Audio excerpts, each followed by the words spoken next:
السلام علیکم، میں ہوں نور اور آپ سن رہے ہیں نور ناول نگری پر فوجی کی جانز قلم زور واشے۔ یہ اس کی آخری ایپیسوڈ ہے۔ آج وہ اس چوکھٹ پہ کھڑی تھی جسے نہ جانے کتنے سال پہلے ٹھکرا آئی تھی۔ وہ ایک ایک قدم من بھر کا ہو رہا تھا۔ اس نے بل بجائی۔ انابیہ بھاگتی ہوئی نکل رہی تھی گھر سے۔ جتنی مرضی ضد کر لیتی وہ، ہونا تو وہی تھا جو عائشہ نے کہہ دیا تھا، تو بس آج وہ واپس آفس جا رہی تھی۔ وہ صدر دروازے سے باہر نکلی تو سامنے ایک عورت جو کہ کالی چادر اپنے گرد شال کی طرح لپیٹے ہوئے تھی، شکل کافی جانی پہچانی لگ رہی تھی اسے۔ وہ اندر ہی چلی آ رہی تھی۔ انابیہ رک کر بولی، السلام علیکم محترمہ، آپ کون ہیں؟ وہ بولی، بد نصیب۔ انابیہ بولی، جی؟ وہ عورت دل برداشتہ ہو گئی اور بولی، تم احسن کی بیٹی ہو؟ انابیہ بولی، جی، لیکن آپ کون ہیں؟ عائشہ بھی اپنا بیگ پکڑے انابیہ کے پیچھے نکل آئی تھی۔ اسے بھی اپنے ہاسپٹل جانا تھا۔ اس عورت نے روتے ہوئے انابیہ کو گلے سے لگا لیا۔ انابیہ بولی، آنٹی آپ کون ہیں؟ آپ کو ہیلپ چاہیے؟ مجھے بتائیے آپ کیوں رو رہی ہیں؟ عائشہ ان دونوں کی طرف چلی آئی۔ وہ اس کے کندھے پر ہاتھ رکھے بولی، سنیے۔ پھر جب وہ عورت مڑی تو عائشہ جہاں تھی وہیں کھڑی رہ گئی۔ آپی؟ عائشہ؟ وہ عورت اب عائشہ کے گلے لگ کر پھوٹ پھوٹ کر رو دی تھی۔ عائشہ مجھے معاف کر دو۔ وہ مسلسل ایک ہی بات کا ورد کر رہی تھی۔ عائشہ اسے اندر لے آئی۔ انابیہ بھی اس کے ساتھ اندر ہی ہو لی تھی۔ رفت بیگم بھی اس عورت کو دیکھ کر دنگ رہ گئی تھی۔ وہ بھاگتی ہوئی آئی اور اس کے گلے لگ گئی۔ تانیہ، میری بچی۔ اب وہ دونوں ماں بیٹی رونے میں مصروف تھیں۔ عائشہ بھی ان کے ساتھ رو رہی تھی۔ تانیہ نے اپنے ہاتھ جوڑے ان دونوں کے سامنے رکھتی ہوئی بولی، ماما، عائشہ، مجھے معاف کر دیں آپ دونوں، خدا مجھے معاف کر دیجئے۔ عائشہ نے ان کے ہاتھ کھولتے ہوئے کہا، آپ ہی شرمندہ تو نہ کریں۔ تانیہ بولی، مجھے معاف کر دو، میں نے تمہیں اتنا برا بھلا کہا، میں بہت شرمندہ ہوں۔ 17 سال تک رشتوں کے درمیان انا کی دیوار کو لائے رکھا میں نے، پلیز مجھے معاف کر دو ماما، میں بہت شرمندہ ہوں۔ عائشہ بولی، تانیہ اپی، سائم کہاں ہے؟ اس بات پر تانیہ دھاڑے مار مار کر رونے لگ پڑی۔ رفت بیگم کا دل ہلکان ہو گیا۔ کیا ہوا ہے سائم کو اپی؟ عائشہ نے اسے جھنجھوڑتے ہوئے کہا، ماما وہ ہاسپٹل میں ہے، اس کا کل ایکسیڈنٹ ہوا تھا، وہ ICU میں ہے۔ عائشہ نے اپنے دل پر ہاتھ رکھا اور بولی، کہاں ہے وہ اپی؟ کون سے ہاسپٹل میں ہے سائم؟ چلے ابھی اٹھیں۔ اور وہ سب تانیہ کے ساتھ سائم کے پاس ہاسپٹل میں چلی گئیں۔ سائم کی حالت اب بہتر تھی۔ اسے الگ روم میں شفٹ کر دیا گیا تھا۔ انابیہ کو دیکھ کر زارا کا دل تو ویسے ہی جل بھن گیا تھا۔ دونوں کزنیں ایک دوسرے کو سوتیلی بہنوں کی طرح ٹریٹ کر رہی تھیں۔ سائم کو ہوش آیا تو اپنے سامنے نانی کو دیکھ کر اس کا دل ناچ اٹھا۔ عائشہ اور تانیہ بیڈ کی ایک طرف بیٹھی تھی تو دوسری طرف رفت بیگم۔ کتنے بڑے ہو گئے ہو؟ عائشہ نے اس کے ماتھے پر آئے بالوں کو پیچھے کرتے ہوئے کہا۔ سائم بولا، لک نانو، my baby is still beautiful. اس کی بات پہ تانیہ، عائشہ اور رفت بیگم تینوں کھل کھلا کر ہنس دیں۔ کیا کیا نہیں یاد آیا؟ عائشہ ایک آئیبرو اٹھا کر بولی، واقعی ماموں پر چلے گئے تھے؟ سائم آنکھیں بڑی کرتا ہوا مسکراتا ہوا بولا، دیکھ لے ممانی جان۔ رفت بیگم نے سائم کے ماتھے پر بوسہ دیا۔ سب کچھ واپس آ گیا تھا، لیکن امتحانات تو ابھی بھی انابیہ کے لیے شروع ہوئے تھے۔ ابھی رات والی بات اس کے دماغ میں گول گول گھوم رہی تھی۔ اس کا سارا سے ملنا بہت ضروری ہو گیا تھا۔ ویکینڈ پہ وہ کسی طرح عائشہ سے اجازت لے کر شیخ ولا آ گئی تھی۔ السلام علیکم، اس نے ولا میں داخل ہوتے ہوئے سب کو سلام کیا۔ وعلیکم السلام، بیٹا اکیلی آئی ہو؟ دانیال صاحب کی آنکھیں اپنی بیٹی کو تلاش کر رہی تھیں۔ نہیں نانا، ابو ماما نہیں آئیں، وہ اصل میں انہیں پھپھو مل گئی ہیں، وہ ادھر بزی ہیں۔ صالحہ بیگم بولی، چلو شکر ہے ایک اور امتحان پاس کر گئی میری بچی۔ نانو، سارا ممانی کہاں ہے؟ انابیہ مسلسل سارا کو ڈھونڈ رہی تھی۔ بیٹا فواد، حماد، فرشتے اور سارا نے تو اکٹھے ہی آنا ہے، آنے والے ہوں گے میرے خیال میں، مومنہ بولی تھی۔ پھر وہ ان سب کے ساتھ بیٹھ گئی۔ رات کے کھانے کے بعد وہ سارا کو لان میں لے آئی۔ ارے کیا ہو گیا ہے بیٹا، کہاں لے کر جا رہی ہو مجھے؟ سارا اس کی پھرتیاں دیکھ رہی تھی۔ ممانی جان یہاں بیٹھیے، مجھے آپ سے بہت کچھ پوچھنا ہے۔ وہ دونوں اب دوسری کرسیوں پر آمنے سامنے بیٹھی تھیں۔ ہاں بولو میری جان، کیا پوچھنا ہے؟ سارا بولی۔ پہلے وعدہ کریں آپ ماما سے کچھ نہیں کہیں گی۔ سارا بولی، ایسی کیا بات پوچھنی ہے تمہیں جو تمہاری ماما کو جان کر دکھ ہوگا؟ وہ سنتے ہوئے بولی، ممانی جان کیا ماما بابا شادی سے پہلے ایک دوسرے کو جانتے تھے؟ انابیہ نے جھجکتے ہوئے پوچھا۔ ہاں، کیوں؟ سارا نے بات کو سیریسلی نہیں لیا۔ میرا مطلب وہ کیسے جانتے تھے ایک دوسرے کو؟ ان کا کوئی افیئر وغیرہ تو نہیں چل رہا تھا؟ اب کی دفعہ اس نے مزید جھجکتے ہوئے بات کی تھی۔ سارا اس کی بات پر اپنا کہا نہ روک سکی۔ انابیہ اس کی ہنسی کا مطلب نہیں سمجھ سکی تھی۔ اب کی بار وہ اکتا کر بولی، بتائیے نا ممانی جان، مجھے پتا نہیں، آپ بتائیے۔ سارا بولی، اچھا چلو میرے ساتھ، تمہارے سارے سوالوں کے جواب تمہیں ایک جگہ سے ہی مل سکتے ہیں۔ سارا انابیہ کا ہاتھ پکڑ کر اسے اسٹور روم میں لے آئی۔ ہر چیز سفید کپڑے سے ڈھکی ہوئی تھی، زیادہ دھول مٹی نہیں تھی۔ سارا نے لائٹ آن کی، جو سامان اسے چاہیے تھا لے کر انابیہ کو گیسٹ روم میں چلی آئی۔ ممانی جان یہ سب کیا ہے؟ انابیہ نے اس سامان کو دیکھتے ہوئے کہا، جو کہ تقریباً 6 موٹے موٹے البمز پر مشتمل تھا اور 4 چھوٹے پلاسٹک کے باکس بھی تھے۔ ایک تو نہ تم بالکل اپنی ماما کی طرح بے صبری بہت ہو۔ صبر کرو بیٹا، سارا ایک البم کو کھولتے ہوئے بولی۔ تو چلو تمہیں تمہاری ماما کے پاسٹ کی رائڈ کرواؤں۔ اس نے اب کہانی شروع کی۔ یہ بات ہے تقریباً 27 سال پہلے کی۔ احسن بھائی عائشہ کی زندگی میں کسی حسین اتفاق سے نہیں آئے۔ میں اور عائشہ ہر روز کی طرح کالج جا رہی تھیں جب بھائی احسن کی کار ہماری بائک سے ٹکرائی اور عائشہ کی ہیڈ لائٹس ٹوٹ گئی۔ وہ بائک اسے بشر نے لے کر دی تھی، تو بس وہ سڑک پر ہی ڈرامہ کریٹ کر کے بیٹھ گئی۔ تب وہ دونوں ایک دوسرے کو نہیں جانتے تھے، مگر پھر جب احسن بھائی ارحم بھائی کی شادی پہ آئے تو پتہ چلا کہ وہ بشر کا بہت قریبی دوست ہے۔ تب عائشہ نے مٹی ڈال دی اس کار والے واقعے پر۔ پھر وہ ہاؤس جاب کرنے کشمیر چلی گئی۔ تمہارے بابا وہاں پہ ڈیوٹی دے رہے تھے۔ تمہارے بابا اور ماما میں بالکل نہیں بنتی تھی، ایک دوسرے کی جان کے دشمن تھے، جسٹ لائک فواد اینڈ فرشتے، بلکہ نہیں، اس سے بھی زیادہ لڑتے تھے وہ۔ پھر تقریباً 3 سال اکٹھے ان دونوں نے کام کیا، لیکن ایک دوسرے کو اپنی فیلنگز بتانے سے قاصر تھے دونوں۔ لیکن تھک ہار کر بھائی احسن کو ہی پہل کرنی پڑی اور انہوں نے رشتہ بھیجا۔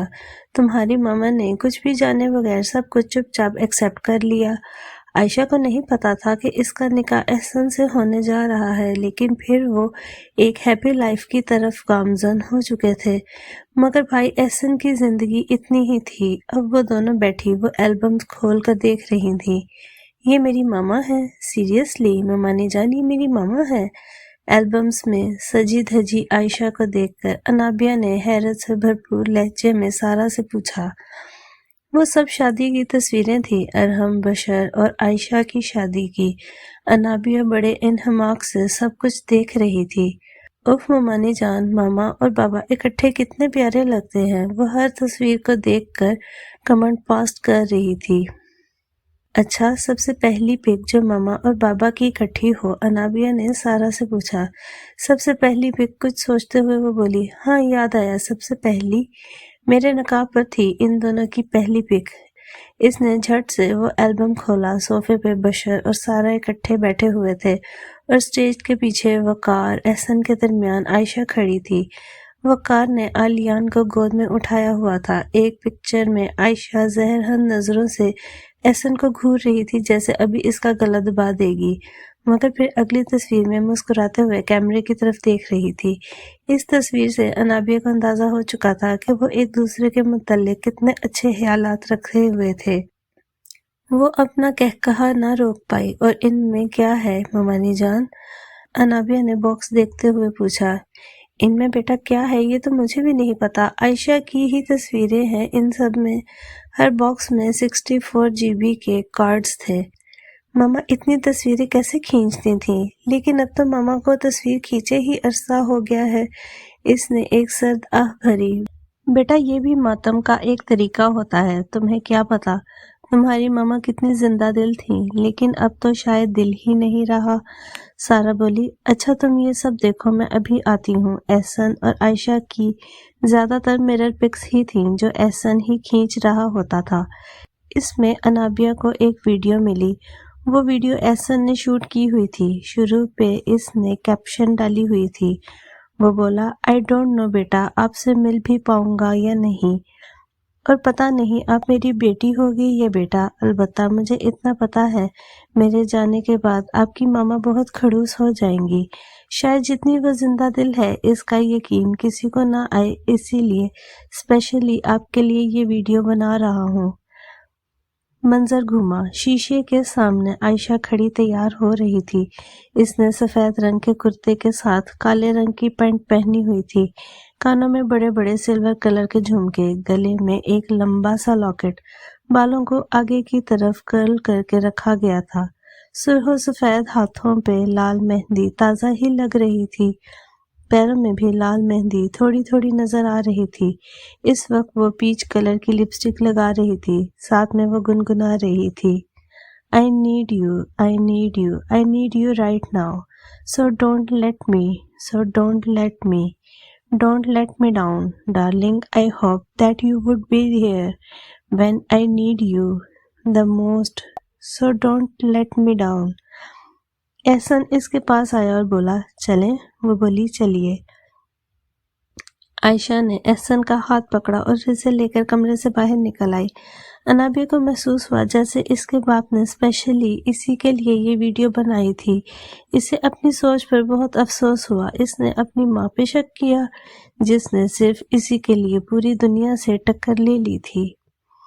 اگلے چاروں کارڈز میں احسن، عائشہ، میراق اور انابیہ کی بے شمار تصویریں تھیں۔ انابیہ بس انہیں دیکھے جا رہی تھی اور حیرتوں کے سمندر میں گر رہی تھی۔ یہ تمام تصویریں انابیہ نے کبھی نہیں دیکھی تھیں۔ ایک کارڈ میں اسے احسن اور عائشہ کے ڈانس کی ویڈیو ملی جو بشر کی شادی کی تھی۔ وہ باہر لان میں آ گئی، شرمندگی سے اس کا سر جھک چکا تھا۔ وہ کس طرح اپنی ماما کا سامنا کرے گی؟ ابھی وہ انہی سوچوں میں گم تھی جب فواد اور فرشتے لڑتے ہوئے آوازیں لان کی طرف سے بڑھیں۔ فرشتے مطمئن سی آگے آگے چل رہی تھی جبکہ فواد آگ بگولا ہوتا ہوا آ رہا تھا۔ وہ کون تھا فرشتے؟ اس کے لہجے میں غصے کا عنصر نمایاں تھا۔ تمہیں کیوں مسئلہ ہو رہا ہے؟ کوئی بھی ہو؟ فرشتے نے کندھے اچکاتے ہوئے کہا۔ ان کی جھگڑتی ہوئی آواز سن کر انابیہ ان کی طرف چلی گئی۔ وہ تمہارے پاس کیوں آیا تھا اور بیٹھا کیوں تھا تمہارے ساتھ؟ وہ فواد کی آواز پھر گرجی تھی۔ بوائے فرینڈ تھا میرا، کوئی مسئلہ ہے؟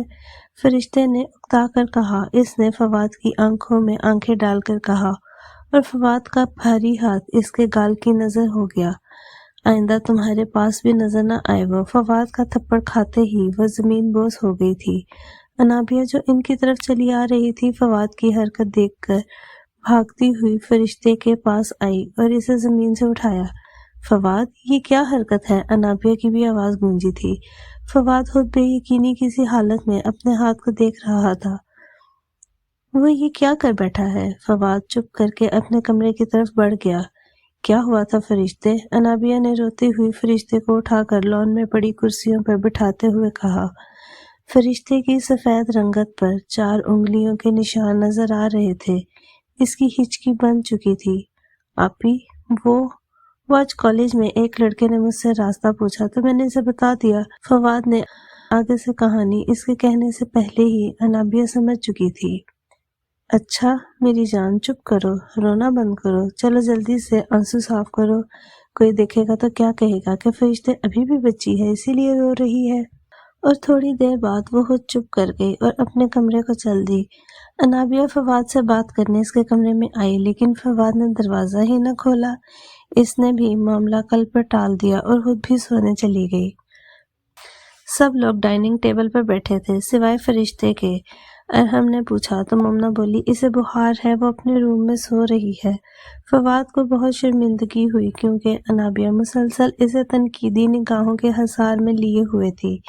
ناشتے کے بعد انابیہ فواد کو لے کر فرشتے کے روم میں آئی۔ انابیہ جب اس کے روم میں آئی تو وہ لیٹی ہوئی تھی، کافی چیزیں اس کے بیڈ پر بکھری ہوئی تھی، بالکل بچوں کی طرح سو رہی تھی۔ انابیہ نے جا کر اسے اٹھایا، وہ آلتی مالتی مار کر بیٹھ گئی، آنکھیں ابھی بھی بند تھیں، اس کے بال کھلے ہوئے تھے۔ انابیہ بولی، دیکھو تم سے کوئی سوری مانگنے آیا ہے۔ فرشتے نیند میں بولی، کون آیا ہے؟ اس نے گردن کو ایک طرف لٹکاتے ہوئے انداز میں کہا۔ یہی ٹائم تھا فواد کی انٹری کا۔ فواد اندر آیا اور بولا، سوری یار۔ اس کی آواز پہ فرشتے کی نیند ٹوٹی اور وہ اپنے بیڈ سے اٹھی، جو چیز ہاتھ میں آئی پھینکنے لگ پڑی۔ سوری کے بچے، تجھے تو میں بتاتی ہوں۔